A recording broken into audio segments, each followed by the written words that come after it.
ये खरा दिन रे टिके पखाळ खाइकी तोराणी पीदेले पूरा शांति। आपण तो पखाळ बहुत थर घरे बनाउथिबे, गोटे थर मो प्रोसेस रे ट्राए करंती ना, आपनको निश्चिंत भल लागिबो। पखाळ बनेबा पई मु एठी चा पिया कप रे गोटे कप चाउलर भात नेइची। एठी मु अरुआ भात नेइची, आपण चाहिले उषुना भात नेइ परिबे। एठी आमे सेतिकी पानी देबा जेतिकी रे भात जस्ट बुडीकी रहिबो, बेसी पानी देबेनी।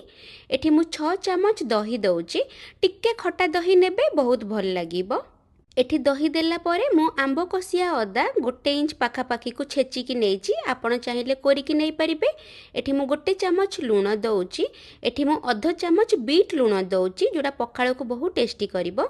तापरे मु एठी किछि धनिया पत्र दउची आ सबु को एठी भलो की मिसेई नबा। आपण लूण केतिकी खाउचंती से हिसाब रे पकेइबे।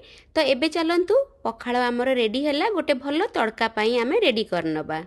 गैस रे मु गोटे पैन बसई देली। पैन जेमती एठी गरम हे गला, 2 चामच एठी रिफाइन तेल दे देली।